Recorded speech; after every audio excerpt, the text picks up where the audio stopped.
Air is so beautiful. Talk about the candy blue Audi convertible. That thing just look at me. It's a pretty piece of work right there. I'm over here at this young Trader Joe's. I'm about to knock off some of this right here. Give me some of that food in my system, man. Start this little vlog right here, man. I need to hurry up and start this vlog. I've been bullshitting forever, so what better day than today, right? Shit, today's the day, the best day. Been putting it off forever, man. I've been off my mojo. I've been off my motherfucking grind when it comes to this YouTube, man. I had a nice little start. Motherfucking bullshit. Got that connected. The El Jefe right there. You know, that's the El Jefe pre-roll.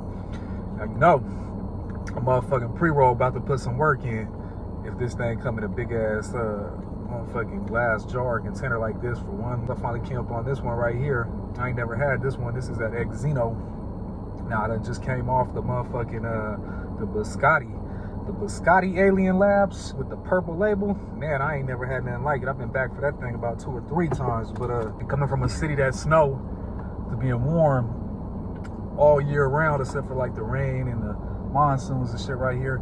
You know, one thing about the being around the palm trees and the sunny skies is that it definitely constantly has a different vibe to it. Like I listen to music out here that I listen to in Colorado, and man, I can't even the music. It'd be like I done shifted frequencies because in Denver I could ride to it and it felt right. Out here it just sounds like some of it actually sounds dark and deep and depressing and all kinds of shit. It's just a vibrant frequency out here. But you know, this is a long way from Denver. You know what I mean? This is motherfucking ain't like the city out there. You know, Denver be the city.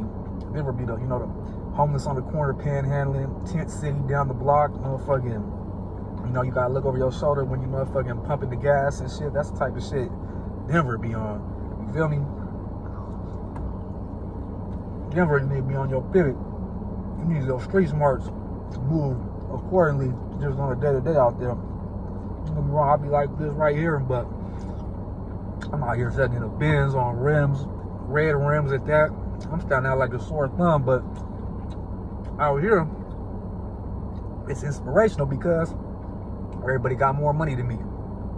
I ain't no big fish, and I really wasn't no big fish in Denver, but motherfucker was having a few things. And ultimately out here, it's inspirational because, you know, everybody out here living good, it look like, at least, you know, to the eye. Who knows what's going on behind them closed doors, right? But, yeah, I like it out here a little bit. You know, tomorrow gonna be a year-long anniversary since my mom passed. You know, shit, I don't even know how I feel about that because, man, it's a year since my mom died. And ultimately, you know, I just be feeling like life just changed and changed forever and ain't never gonna be the same. But, like, I don't know, you know, it's like hard to believe it's been a year that she's gone, but like I'm always at a peace to a degree that I know she's somewhere better than where this is, because man, she was suffering, she was in pain before she passed, and seeing this world transition and come into what is coming right now, I mean, shit, man, you know, that once that COVID hit, that was like the nail in the coffin for my mom, and I don't even mean to say that like, you know, like in a bad way, but like literally, not only did the vaccine kill her, but ultimately the stress of just seeing what was going on with it and her being an at-risk adult, you feel me? Like, I don't know. And life as we know, it's been changing since COVID, and here goes motherfucking going into 2023. Shit, man. Hard to believe. It's hitting though, but my mom want me to run it up. She always want me to keep it moving forward. My mom always would tell me, no matter what, you're gonna find a way through it, over it, or under it. You know, I live by that. That shit is embedded in my DNA. No motherfucking cap. It's in my DNA to motherfucking have my foot on the pedal and be heavy with it. And I just wish when I was younger, I would have been able to motherfucking channel that energy better. You know, channel that energy that I had back then and put it in the proper direction and do it right. Because ultimately, I lost 11 and a half years with my mom that I could have stayed with her and, you know, ultimately made her proud sooner. You feel me? Because my mom was proud of me no matter what, because she seen how I walked that bed down, and not to toot my own horn, but she knows under those predicaments I could have came back out here been 10 times worse.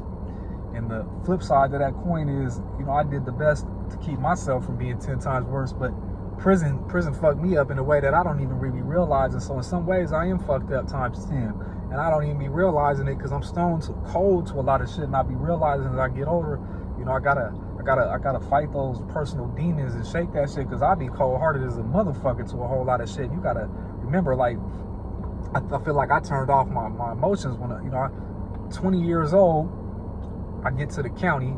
My 21st birthday, I spent in the county fighting this case. I spent my entire 20s, all the way up till I was 34, in a motherfucking concrete box. You feel me? Like, no hugs. My mom didn't come up and visit me, couldn't do none of that shit. I really started only seeing my mom until the motherfucking, the last few years, because ultimately they had gave my mom an accessory charge when I was in the county for making a 3-way call for me, and they motherfucking used that as leverage, that they was trying to get me to tell on motherfucking who I got the gun from, and motherfucking, you know, other shit that went on, and motherfucking no, can't do it, you know, that motherfucker. But it cost me my mom at that, you know, my mom had to get arrested, and she was motherfucking part of the case, and, you know, fuck, dark times, you feel me? Those were dark times, and those were ignorant pieces of my motherfucking childhood that, you know, that I'm disappointed in myself for. But, you know, the motherfucking journey of life goes on, right? Motherfucking, you can't go back and change time. You know, if God wake you up every day, right, the only thing you can really do is you could basically try to be better than you was the day before. But damn, in January I turned 40, and it's hard to believe, like, it's like half my life. I got and did half my life, and it fucks me up in my mind, because at 20 years old, you know, I was still a kid, and I feel like I just disappeared for like I went down like a rabbit hole, and then I reemerged back to the same motherfucking neighborhood, same house, same whole environment, and I'm motherfucking 34 years old though. Ain't that a mind fuck?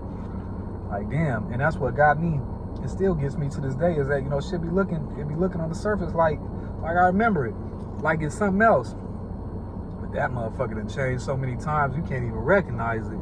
You know what I mean? Like, but it's the sign of the times. It's life, right? And that's how the world be moving. Since I've been out here and I've been on parole for this little 7 years, and the world done changed over a few times. And it's like I said, since COVID, you know, here we are in a whole new, like, you know, a whole new world of life as we know it. It's crazy. Anyway, I'm about to slide up in here real quick. Like I said, dusted that off. Finally got that last little bit of stuff that I needed. See them over here. Stuff out here. Water down back there. I mean, got all the little goodies I need for the rest of this week. A little bit going in next week. Over here, getting pulled over. Pulled me over, said that my insurance was suspended. Had a short term. Hi, man. You go by Tim or Timothy? Tim, yeah. Okay, there's your license back. So what's the issue? What was the issue with the insurance? So 2 things. So the first one with the insurance, so I've kind of noticed it a lot. I think it's the DMV and the insurance not talking. That's typically what it is. Gotcha. So all you have to do is go to the DMV or your insurance, say, hey, I'm insured, like, fix this. So I need to call. So if I call Geico and tell them that I got pulled over today, that when they ran my tags, it said I had no insurance since what date was it again? 5/30 of 22. 5/30 of 22. Yeah, that's a quite a while ago. Yeah. I think they send each other a letter or something like that to validate it. Yeah. Say, hey, you need to fix this to the DMV. Please, so, because I just recently got it. I had to get it, you know, run through the what do you call it, the emissions test and all that stuff right there. So recently just registered it as well, since I'm coming from Colorado as well. So ultimately, I mean, I don't know if that was the hang up on it, but that'll be my next move for sure. Tomorrow, later today, for sure. Yeah. Okay, cool. Yeah. So the second thing is, I'm not gonna do anything about today, but you do have a warrant out of Colorado. Oh yeah, I'm familiar with it. It was a civil warrant, wasn't it? Contempt of court. Yeah, contempt of court. Okay. Yeah, for sure. I'm aware of it. My advice, just go take care of it. If they wanted you today, I'd have to take you. So if they did what though? If they wanted you, yeah, they'd have to. Then I would have to. Who would pay to extradite somebody on a civil case? You'd be surprised, man. Sometimes you'd be surprised if they're just feeling I can't. It's an issue I have with the court for. It's nothing extreme or nothing, but ultimately they wanted me to turn over some documents and some paperwork for a civil lawsuit I had against myself, and I was unable to do it, and ultimately moved out here and life went on, and I don't know when the next time I'll be in Colorado, but next time I'm in Colorado, it is on my to-do list to get it situated. But ultimately, right now, more of a priority for me is going to be that that insurance, because from 5:30 to now. So you mean to tell me I could have? Did I do anything else so that made you pull me over though, to run my tags or anything? Did I turn? No, it's just the tags. Okay, yeah. Just come back suspended. Just random scan or something, huh? Luck of the draw. Well, I'm glad you caught it though, because shit, who would have known if it's been going since 5:30? I'm glad somebody caught it. No telling. So, man, thank you again, man. I appreciate you, man. You have a good rest of your day.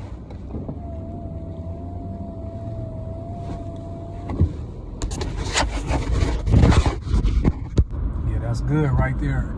You know, see, that's the kicker. If I was in Colorado, I'd have got bumped and I'd have went to jail. And ultimately, they'd have been trying to have me turn over some documentation where all my funds and all my shit is, so I could get this scavenger, you know what I mean? This bum ass Bobby some motherfucking free money. But yeah, man, it don't work like that, player. You know what I mean? Don't work like that. But yeah, man, all's good, praise God. And I'm about to call up here and figure out why they ain't been updating my insurance, because man, I got insurance. Little big boy ain't got insurance. He thought for sure he had me there. But that's gonna wrap it up right here for this little vlog video right here. So man, I appreciate y'all tuning in. If y'all haven't already hit that subscribe button, man, hit that button for your boy one time. Make sure y'all smash that like button so this can get out there and more people can see it. Man, I appreciate y'all tuning in. And you know, I'm gonna be back around here shortly with a brand new video before y'all even know it, man. So I appreciate y'all again, and I'm out.